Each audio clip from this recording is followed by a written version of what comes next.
Assalamualaikum warahmatullahi wabarakatuh. Halo anak-anak hebat kelas 2, kelas 2A, kelas 2B, dan kelas 2C. Bagaimana kabar anak-anak di rumah? Semoga anak-anak tetap dalam lindungan Allah Subhanahu wa taala ya. Anak, hari ini kita akan melanjutkan pembelajaran di muatan matematika.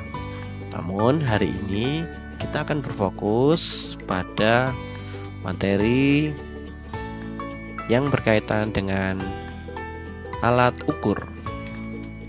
Nah, anak-anak, kita akan belajar tentang menentukan panjang, berat, waktu dalam satuan baku, termasuk juga jarak. Nah, sebelum memulai pembelajaran, mari kita membaca basmalah terlebih dahulu. Hitungan ketiga ya, kita membaca bersama-sama. 1, 2, 3. Bismillahirrahmanirrahim. Kita lanjutkan pembelajarannya. Tujuan pembelajaran hari ini, anak-anak dengan mengamati gambar benda, anak-anak dapat mengukur panjang dengan tepat. Anak-anak juga dapat memilih alat ukur yang sesuai untuk mengukur benda dengan tepat. Nah, alat ukur panjang baku, kita harus mengenal dulu dengan alat ukur panjang baku. Alat ukur panjang baku, hasil pengukuran akan sama walaupun dilakukan oleh orang yang berbeda. Jadi, alat ukur baku itu bisa digunakan oleh siapa saja dengan hasil yang sama. Nah, alat ukur panjang baku yang digunakan sesuai dengan ukuran benda. Contoh, misalkan di sini Pak Min contohkan pensil. Pensil akan diukur berapa panjangnya pensil ini. Nah, panjang pensil ini diukur dengan menggunakan satuan panjang yaitu cm. Alat yang akan kita gunakan untuk mengukur pensil ini, kita bisa menggunakan penggaris. Selanjutnya, gambar kedua ini adalah kain. Panjang bahan diukur dengan meteran pita. Satuan panjang menggunakan cm dan meter. Anak-anak, kalau ikut orang tuanya membeli kain di pasar, pasti diukur dengan menggunakan alat ukur yang seperti penggaris tapi bentuknya seperti pita. Nah, itu dinamakan meteran pita. Meteran pita ini menggunakan satuan baku yaitu cm dan meter. Maka kalau kain ini diukur menggunakan meteran pita, meskipun orangnya berbeda, hasilnya juga akan tetap sama. Selanjutnya, untuk mengukur tanah. Di gambar ini Pak Amin gambarkan mengukur panjang tanah ini dapat menggunakan meteran gulung besar. Satuan yang digunakan adalah meter. Jadi kalau kita mengukur benda, kita harus sesuaikan juga dengan alat ukurnya. Contohnya kalau di sini mengukur tanah, tidak mungkin kita menggunakan penggaris. Nah, apalagi kita menggunakan meteran pita, maka kita bisa menggunakan meteran gulung besar. Selanjutnya, perhatikan contoh pengukuran panjang pensil dengan menggunakan penggaris berikut.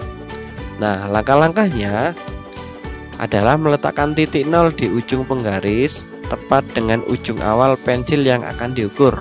Perhatikan titik nol ini. Di sini adalah titik nol, ini diluruskan dengan ujung penggaris yang akan kita ukur. Jadi tidak boleh penggaris itu berada di sini nolnya. Nah, nolnya ini harus lurus dengan ujung benda yang akan kita ukur. Kemudian baca angka terakhir di penggaris yang tepat sejajar dengan ujung pensil yang diukur. Angka tersebut menunjukkan panjang pensil yaitu 17 cm. Kita perhatikan gambarnya. Di sini tadi titik nolnya sudah kita ukur. Kita luruskan dengan pangkal benda yang akan kita ukur. Dalam hal ini benda yang digunakan adalah pensil. Nah, kemudian kita lihat ujungnya. Ujungnya lurus dengan angka 17. Jadi panjang pensil ini apabila diukur menggunakan penggaris panjangnya 17 cm. Kita lanjutkan. Kita akan belajar tentang hubungan satuan panjang meter dan sentimeter. Dengan meteran, hasil pengukuran dinyatakan dalam satuan meter dan sentimeter.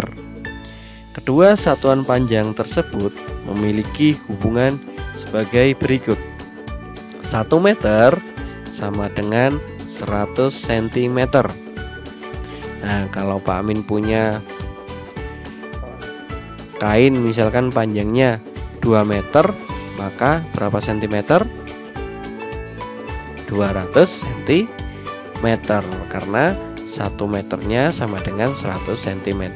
Tinggal kita kalikan berapa meter benda yang akan kita ukur kalau kita sebutkan dalam satuan cm. Selanjutnya perhatikan contoh pengukuran panjang meja menggunakan meteran berikut. Caranya yaitu letakkan titik 0 di ujung meteran tepat pada ujung awal meja yang akan diukur. Selanjutnya bacalah angka terakhir pada meteran yang tepat sejajar dengan ujung meja lainnya. Angka tersebut menunjukkan panjang meja yang diukur. Contohnya ini ya. Contoh ini adalah ujungnya meteran. Ujung meteran ini diletakkan di ujung meja. Kemudian kita tarik sampai ujung meja juga. Maka bisa kita lihat berapa panjang mejanya. Anak-anak nanti boleh praktek di rumah. Apabila mempunyai meteran, silakan praktek dengan mengukur benda-benda yang ada di sekitar anak-anak. Kita lanjutkan. Jangka sorong. Nah, anak-anak, alat ukur yang lain ini ada yang dinamakan jangka sorong. Jangka sorong biasanya digunakan untuk mengukur panjang garis tengah benda yang bentuknya bulat atau lingkaran. Secara umum, jangka sorong terdiri dari 2 bagian. Bagian yang pertama, bagian ini. Ini bagian tetap. Dia tidak akan mudah untuk disorong. Kemudian bagian ini adalah bagian yang mudah digeser menyesuaikan bendanya. Contohnya ini. Kita mau mengukur cincin. Nah, cincin ini kalau kita ukur kita menggunakan jangka sorong. Selanjutnya fungsi alat ukur. Kita pelajari bersama-sama. Gambar yang pertama adalah penggaris. Penggaris biasanya digunakan untuk mengukur panjang benda yang kurang dari 30 cm. Nah, kemudian meteran dapat digunakan untuk mengukur panjang benda yang lebih dari 30 cm. Nah, selanjutnya adalah jangka sorong. Dapat digunakan untuk mengukur panjang garis tengah atau kedalaman benda berbentuk bulat atau lingkaran. Nah, Pak Amin contohkan, misalkan anak-anak mengukur pensil, anak-anak menggunakan penggaris yang ukurannya 30 cm. Tapi kalau anak-anak mengukur meja, anak-anak bisa menggunakan meteran. Begitu juga jika anak-anak mengukur cincin, anak-anak bisa menggunakan yang namanya jangka sorong. Kita lanjutkan. Nah, itu anak-anak beberapa alat ukur dan satuan baku yang digunakan dalam mengukur panjang sebuah benda.